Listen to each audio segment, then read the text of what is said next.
Hey guys, Joe here with the Joe Madden Sports Podcast, joined by Dubs Anderson from Down Under Analysis for so many places, Sports Grid TV, Props US, Talking Golf to Me. I have to tell you, that's one of my favorite names for something, Talking Golf to Me. Dubs, how's it going?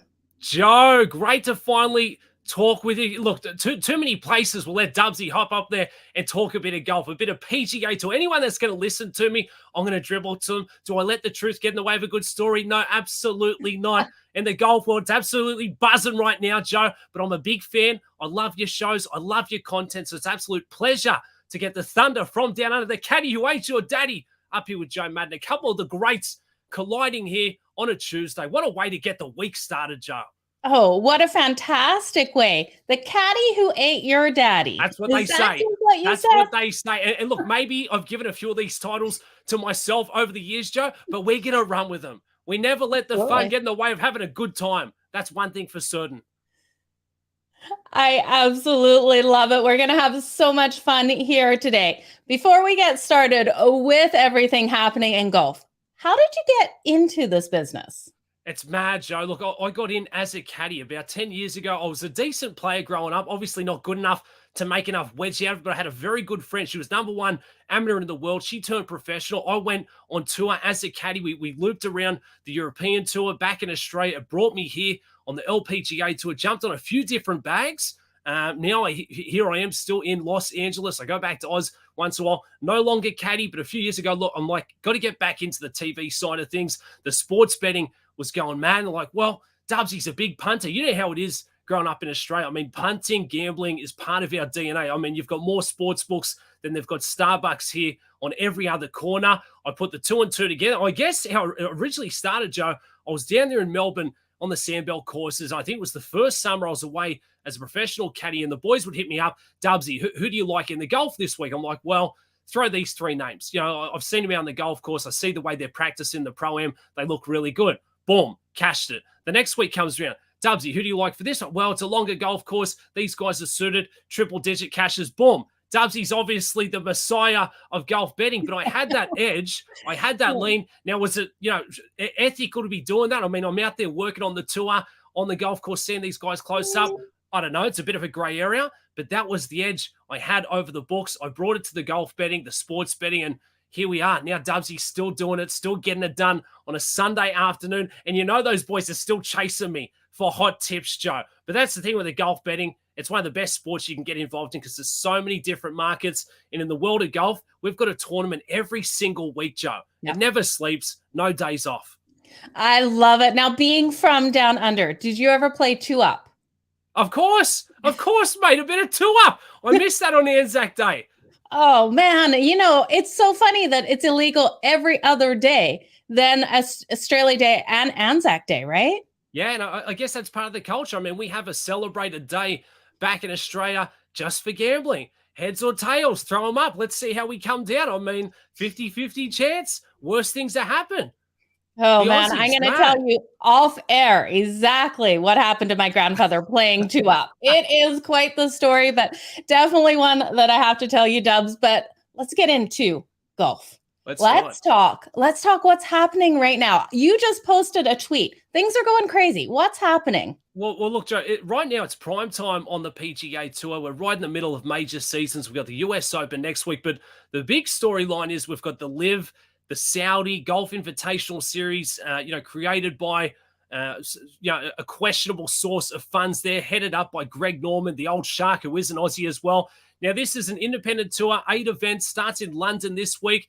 I mean, some of the names that they've stolen away from the PGA Tour. Dustin Johnson getting $125 million. Phil Mickelson has surfaced this week's $200 million. We've got amateurs who are playing in this one, $250K just for showing up. So, I mean, in terms of golf, we have never seen anything like what we're seeing this week. The sport is never going to be the same again. I mean, we got guys resigning from the PGA Tour. They're still going to try and play in the major championships. But, for the last however long it's been, 30, 40 years, it's always been the PGA Tour. Yep. We play the majors. This is the pinnacle in our sport. Now comes along another tour with so much money pouring into it, trying to lure some of these young guys, some of these other, marquee household names.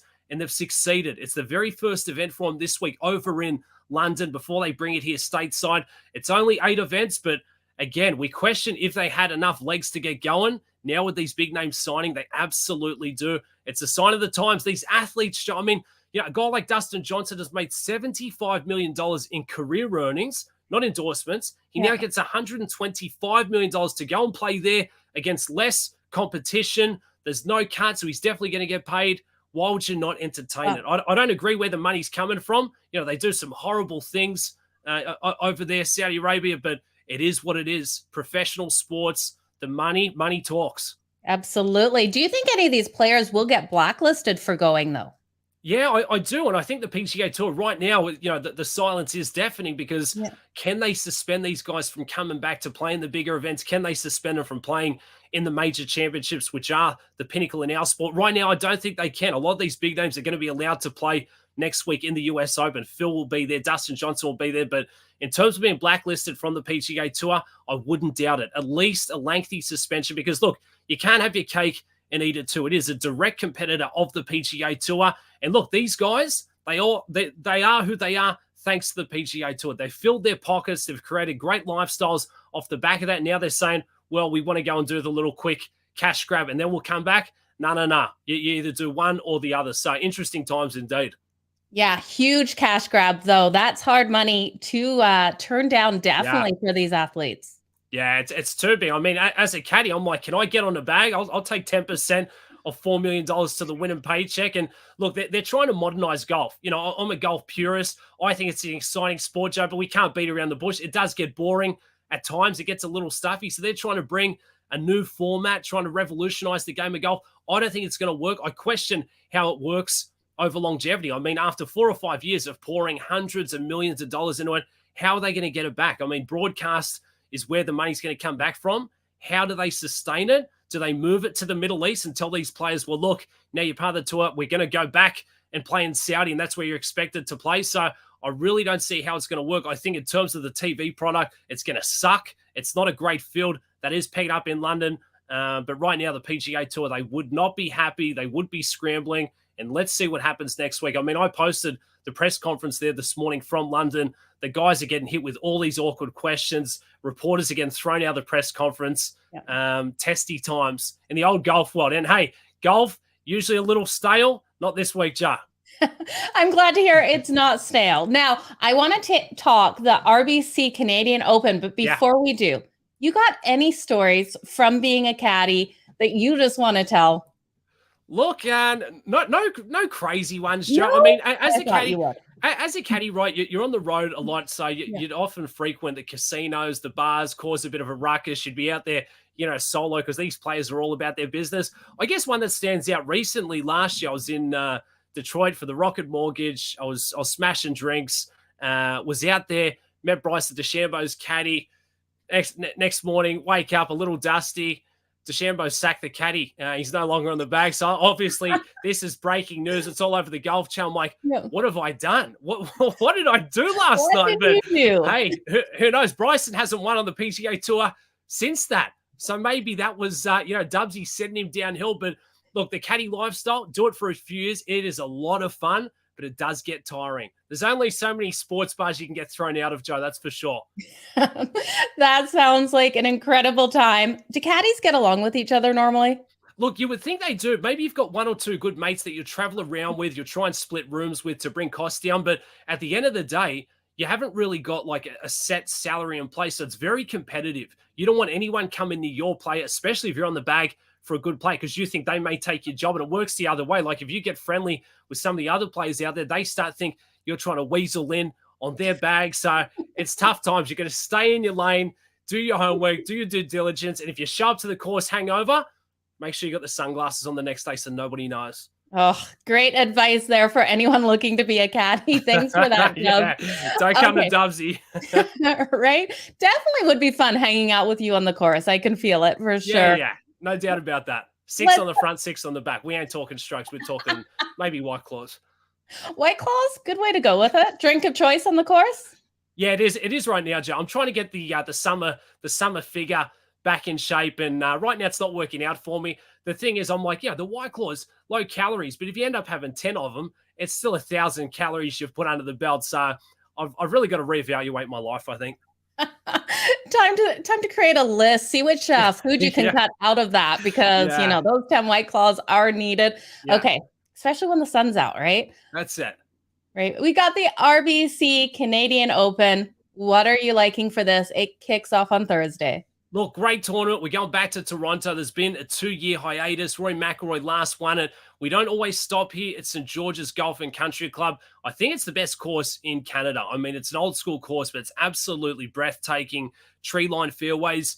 For me, this is a week where the small ball specialists can fare into the mix here. It's more about keeping it in play, accuracy off the tee. You need a short game imagination.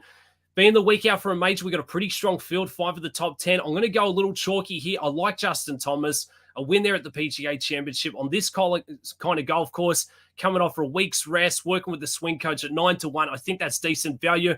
There's 21 Canadians in this field, so I've got to have a couple of flyers here. If you want an extreme value play, Adam Svensson, 140-1. This kid can absolutely play. I think he could be the biggest threat out of the local contingent. If you're looking for a mid sort of value play there, don't sleep on Tyrrell Hatton, the angry Englishman, at 27-1. We're big on iron play this week. We're big on short game. All three of those guys have it in spades. Nice. I like it. Anyone else you're looking for your top 10? For finishing positions, and this is where we hit. I've got a couple of top 20s here, Joe. I'll throw one at you. Chris Kirk. Plus 160 for a top 20. He's a 4-time winner on the PGA Tour. It's been a few years since he's been in that winner's circle, one of the real good guys on the PGA Tour.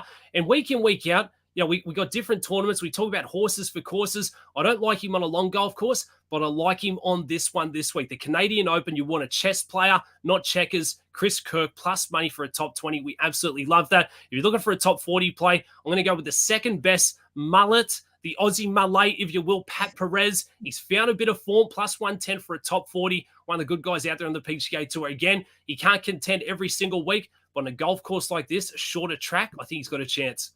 Is there anyone out there that you're looking to completely avoid? Any rumors that you heard that they're not going to show up well in this one? Oh, the rumors. I am the drama. I am the drama, Joe. Just like that meme we seen on social media. I'm not big on Cameron Smith. They've got him listed as one of the favorites this week. He went up in flames last weekend there. I don't know what's going on with his golf game. On a shorter golf course, he's got great short game, great iron play, but the driver, I mean, he doesn't practice it enough. He's wayward with it. This week, I think you've got to be coming from the fairway. So for one of the big names, I'm not big on Cameron Smith, but contrary to that, I do like his chances next week at the US Open. But fade Cameron Smith this week. I don't see him missing the cut. I just don't see him being a factor there on Sunday like the book suggests. Okay, I love it. Dubs, thank you so much for joining me here. I know you do so many different things. You like to break down different sports. What other sports are you breaking down? I'm like, that Will Ferrell movie, the other guys, the other sports. That's what Dubsy's dealing with here. Look, I love some tennis. I love the horse racing. We got the Belmont Stakes this Saturday, the last race for the Triple Crown. That's going to be a doozy. Anything you can bet on, Joe. Bit of motorsports. I love the NFL. Obviously, we're in off-season for that. The MLB, I'm always big on the West Coast teams. The Dodgers right now, top of the list there for me. The NBA, hopefully the Lakers bounce back from that. But more so the other sports, Joe. The other guys, they're not so mainstream where we can make some cheddar. And for me, I think the books, they get a little lazy on the other sports. Absolutely. They put the feet up and say, these guys aren't doing their due diligence. Dubsy is. I love my due diligence. You doing any Aussie rules? Not any Aussie rules. I think Sydney Swans are sitting, about 8th on the ladder there. But no, I don't mess with it. Because you know what sucks, Joe, is you go to sleep here. I'm on the West Coast and they play at like 3 a.m. So I used to put a couple of bets in, but I couldn't sleep all night. I'm like, no, I got to refresh the scores here at 3:30 a.m. Are we winning? Are we losing? So I'm like, no, I can't be about that life. So I'm leaving the AFL for now. The rugby league I'd probably be bigger on. Yeah, absolutely. Well, Dubs, thank you so much for joining me here. Can you let everyone know where to follow you and everything that you have going on? Hey, follow me on social media, Mr. Dubsy, Dubs Anderson. You'll see me on the Sports Grid pretty much every single day. We got the Golf Pod Props Golf over on props.com and talk golfing to me. It never stops, Joe. Anyone who will listen to Dubsy talk a bit of this, a bit of that, the Thunder from Down Under, self-proclaimed. What a doozy, eh? But thanks for having me. It's been a blast. A beauty for sure. The Thunder from Down Under. You guys, make sure you go give Dubs a follow on all his social media. Thanks, Dubs. Have a good one. Thanks, Ja.